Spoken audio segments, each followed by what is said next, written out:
दोस्तों recently Indian tech firm Paytm के founder Vijay Shekhar Sharma ने गूगल पे स्टोर की फीस को कॉस्टलियर देन बिजनेस टैक्स बताते हुए गूगल की मोनोपोलिस्टिक एटीट्यूड को एक बार फिर से चर्चा का विषय बना दिया है। इस कॉन्टेक्स्ट में आज हम बात करेंगे इंडिया में गूगल की मोनोपोली की, जो इंडियन इकोनॉमी के लिए डेंजरस साबित हो सकती है। आज के वीडियो में हम ये भी देखेंगे कि किस तरह से आज गूगल ने आईसीटी सेक्टर में अपने डोमिनेंस को मोनोपोलिस्टिक बनाने का काम किया है और दुनिया भर में उसके इस बिहेवियर के खिलाफ किस तरह के एक्शंस लिए गए हैं। नमस्कार दोस्तों, मेरा नाम है आदर्श और स्वागत है आपका स्टडी आईक्यू में। दोस्तों विजय शेखर शर्मा का रिस्पॉन्स टेस्ला के इलॉन मस्क द्वारा शुरू किए गए डिबेट के कॉन्टेक्स्ट में देखा जा रहा है।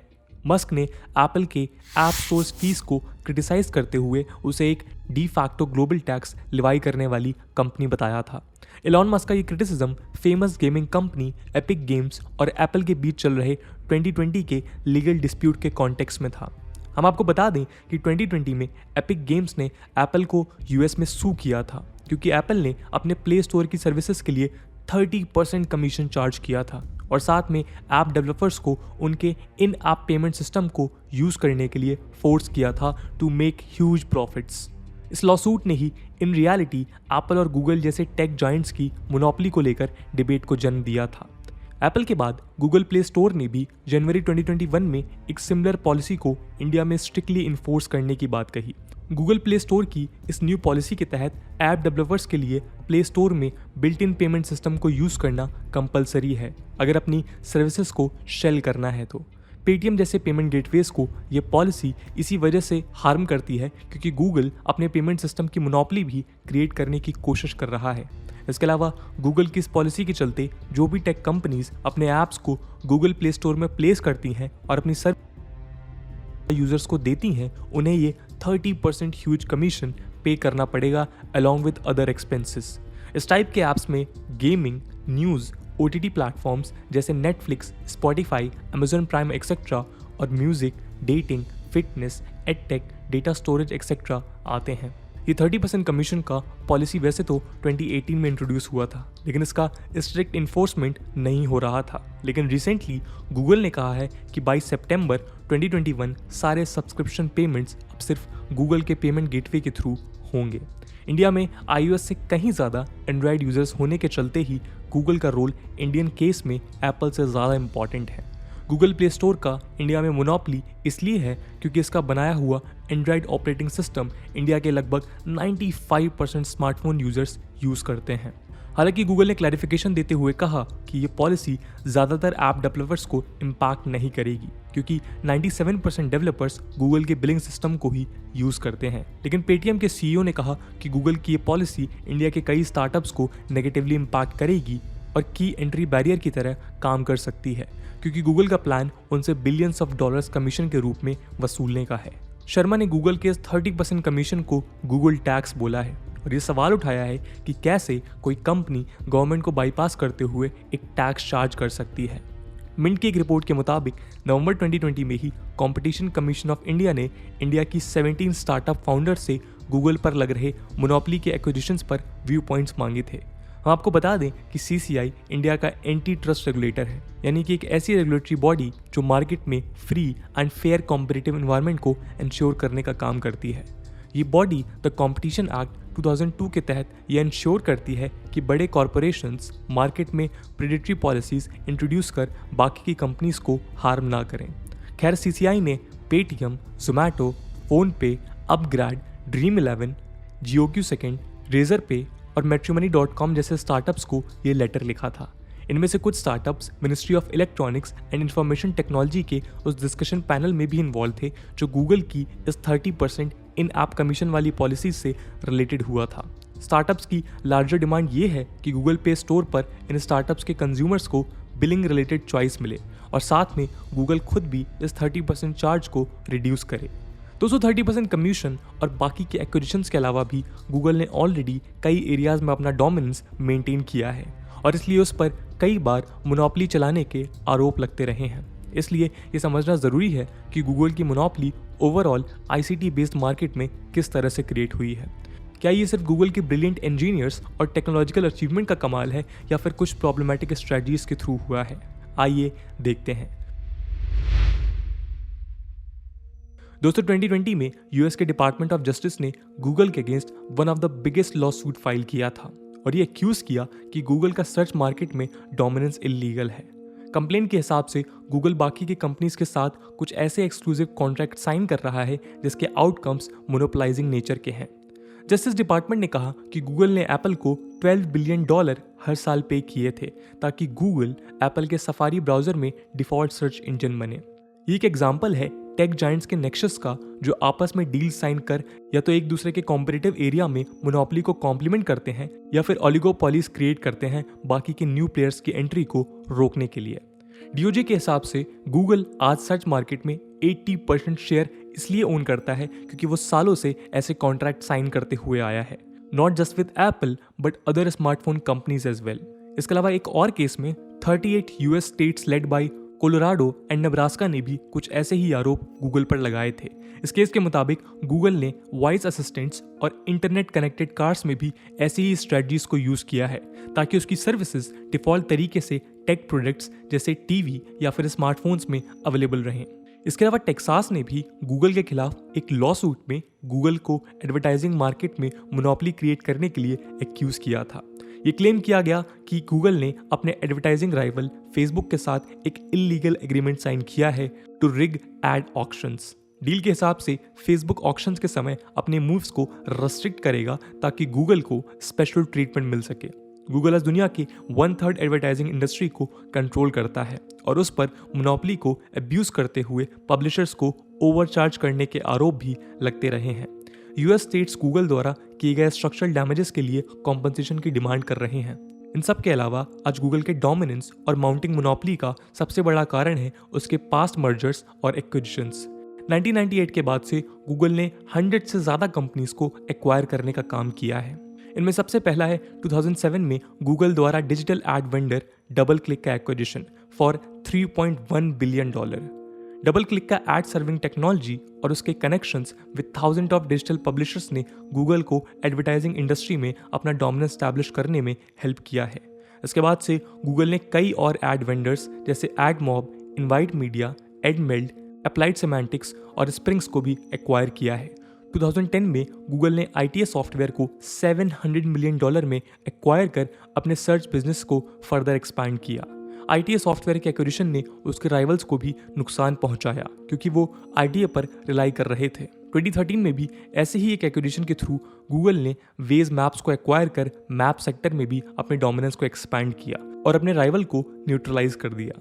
इस एक्विजिशन का सबसे बड़ा फायदा था वेज के यूजर्स का लोकेशन डेटा, जिसे यूज कर गूगल ने अपने एडवर्टाइजिंग बिजनेस को भी बूस्ट किया through better targeting of ads. इसके बाद से धीरे धीरे ऑलमोस्ट हर स्मार्टफोन में गूगल मैप्स प्रीलोडेड एप्पल तरह दिखने लगा और गूगल मैप्स की मोनोपोली आज काफ़ी क्लियरली विजिबल है, एटलीस्ट इन एंड्रॉइड फोन्स। इन सब में सबसे बड़ा एक्विजिशन था 2005 में एंड्रॉइड का। एंड्रॉइड का परचेज गूगल डोमिनेंस का सबसे बड़ा कारण है जो उसके ओवरऑल ICT डोमिनेंस को इंश्योर करता है। आज मोबाइल डिवाइसेस 60% से ज़्यादा सर्च ट्रैफिक के सोर्सेज हैं और एंड्रॉइड एटलीस्ट इंडिया जैसी कंट्री में 95% लोग यूज़ करते हैं। एंड्रॉइड ने ही कहीं ना कहीं गूगल को स्मार्टफोन्स के साथ एक्सक्लूसिव डील्स कट आउट करने में हेल्प किया है, जिसके तहत आज उसके search engine, maps etcetera default apps की तरह फोन्स में मिलते हैं। यूएस प्रोसिक्यूटर्स ये आर्ग्यू कर रहे हैं कि कई केसेस में तो कंज्यूमर्स के लिए अपना डिफॉल्ट सर्च इंजन चेंज करना भी एक कम्बरसम प्रोसेस हो जाता है, जिसके चलते गूगल सर्च की मोनोपोली स्टैंड्स अनचैलेंज्ड। इस कॉन्टेक्स्ट में चलिए अब हम बात करते हैं कि कैसे गूगल की मोनोपोली इंडियन इकोनॉमी के लिए डेंजरस है। दोस्तों सबसे पहला और इमीडिएट थ्रेट आता है 30% कमीशन वाले मुद्दे से, जो हमें डिजिटल कॉलोनाइजेशन जैसे आइडियाज पर डिबेट करने में मजबूर कर देता है। नॉर्मली बाकी के पेमेंट गेटवेज 0.5 से 3% ही चार्ज करते हैं और गूगल द्वारा 30% चार्ज करना आउटराइटली प्रॉब्लमैटिक लगता है। ये दिखाता है कि गूगल कैसे अपने एंड्रॉइड OS की मोनोपोली और डोमिनेंस का मिसयूज कर रहा है। इसके अलावा इंडियन स्टार्टअप्स इस बात को लेकर कंसर्न है कि 30% कमीशन काफ़ी ज़्यादा है, जो उनके रेवेन्यू और प्रॉफिट्स को हैवीली इम्पैक्ट करेगा। ये स्पेशली तब खतरनाक है जब इंडिया का सब्सक्रिप्शन बेस्ड मार्केट भी काफ़ी छोटा और लिमिटेड है, अनलाइक US। इंक्रीज्ड कमीशन और lack of choice in billing systems in startup के लिए कॉस्ट ऑफ ऑपरेशन को इंक्रीज कर देगा। इसके चलते ऑलरेडी स्टैब्लिश्ड बिजनेस तो शायद इस इंक्रीज कॉस्ट को झेल ले, लेकिन स्मॉलर बिजनेसेस के लिए ये एक एग्जिस्टेंशियल थ्रेट बन सकता है। ये इंडियन इनोवेशन को भी हैम्पर करेगा जो ऑलरेडी सीरियस चैलेंजेस फेस कर रहा है। इसके अलावा एक्सक्लूसिव गूगल पेमेंट सिस्टम की पॉलिसी कई third party payment gateway service providers जैसे रेजर पे और पेयू को भी नुकसान पहुंचाएगा। कंज्यूमर्स एंड यूजर की बात करें यानी कि हमारी, तो ये पॉलिसी हमें भी नुकसान पहुंचाएगी क्योंकि ऐप डेवलपर्स और स्टार्टअप्स 30% कमीशन यूजर पर भी शिफ्ट कर सकते हैं टू रिड्यूस देयर बर्डन। आज इंडियन गवर्नमेंट जब डिजिटलाइजेशन के थ्रू गवर्नेंस रिफॉर्म्स की तरफ जोर दे रहा है, तब ये पॉलिसी इंडिया की लार्ज पुअर पॉपुलेशन के लिए और भी ज़्यादा प्रॉब्लमैटिक हो जाती है, जो एक्सक्लूसिवली स्टेट पर कई सारी सर्विसेज के लिए डिपेंडेंट है। आने वाले टाइम में एक कास्ट सर्टिफाइड जैसे गवर्नमेंट प्रोडक्ट का प्राइस भी गूगल की ऐसी पॉलिसी से बढ़ सकता है। इवन अगर गवर्नमेंट ये चार्ज पे करने का डिसीजन लेती है तो बर्डन कहीं ना कहीं ओवरऑल इंडियन टैक्स पेयर्स पर आएगा। इसके अलावा एक और मेजर इशू है जो गूगल जैसे टेक जायंट्स के मोनोपोली के चलते आज चर्चा का विषय है। यह है पॉलिटिकल सोवर्निटी और रूल ऑफ लॉ का। यह मुद्दा तब उठा जब गूगल प्ले स्टोर ने पेटीएम को अपने प्ले स्टोर से रिमूव कर दिया था। कई एक्सपर्ट्स ने गूगल को खुद का जुडिशियल सिस्टम चलाने के लिए भी ब्लेम किया, जहां गूगल खुद डिसाइड करता है कि कौन से ऐप्स को पनिश करना है for एलिज्ड violation of law. Violation of law court of law में डिसाइड होना चाहिए, ना कि कंपनीज के ऑफिसेज में। टेक जायंट्स के मोनोपोलीज का अगला चैलेंज है इंडिया के लगभग 500 से 600 मिलियन कंज्यूमर्स के डेटा पर मोनोपोली, जिसका इस्तेमाल गूगल जैसी कंपनीज अपने एक्सक्लूसिव बेनिफिट के लिए कर सकती है by creating barriers to entry for new startups.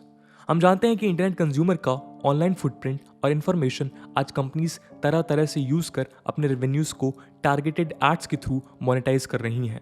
Consumers का collected data emerging business ideas, market और प्रोडक्ट्स के लिए भी काफ़ी क्रूशल है, और अगर सिर्फ एक कंपनी के पास ऐसे डेटा की मोनोपोली हुई तो बाकी बिजनेसेस नए एरियाज में एंटर ही नहीं कर सकते। डेटा मोनोपोली द्वारा क्रिएटेड बैरियर टू एंट्री का सबसे अच्छा example search engine based market खुद है, जिसमें गूगल डोमिनेंट प्लेयर है। 1996 में गूगल ने इस मार्केट को रिवॉल्यूशनाइज किया जब उसने सर्च इंजन एल्गोरिदम को इंट्रोड्यूस किया, जिससे पेज रैंक एल्गोरिदम कहा जाता है।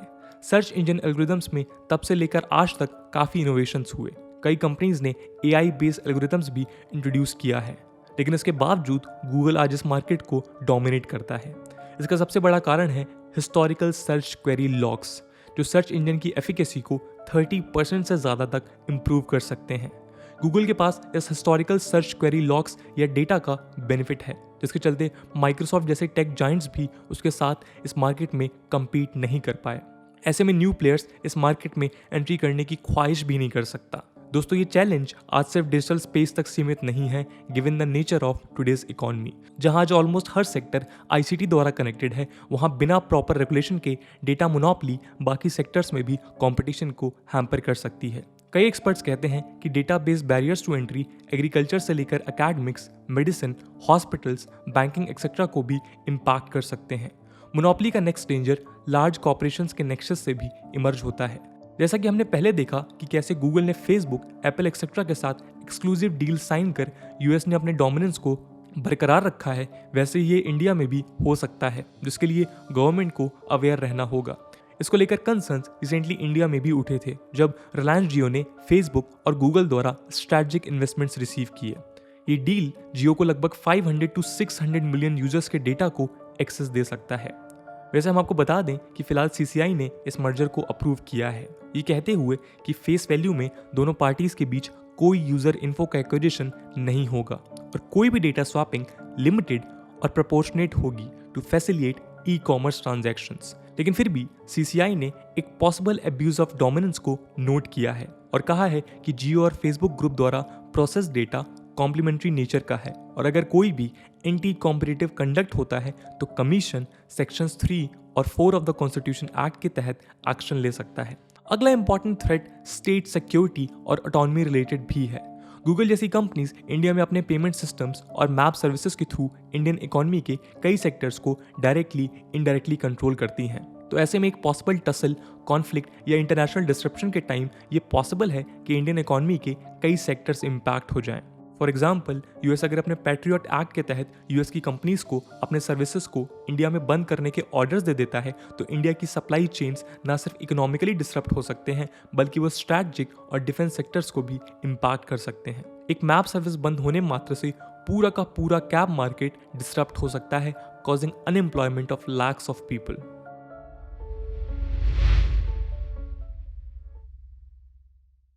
दोस्तों इस पूरे टसल का एक आउटकम ये रहा है कि पेटीएम अब खुद का मिनी ऐप स्टोर लॉन्च करने वाला है to compete with Google's play store.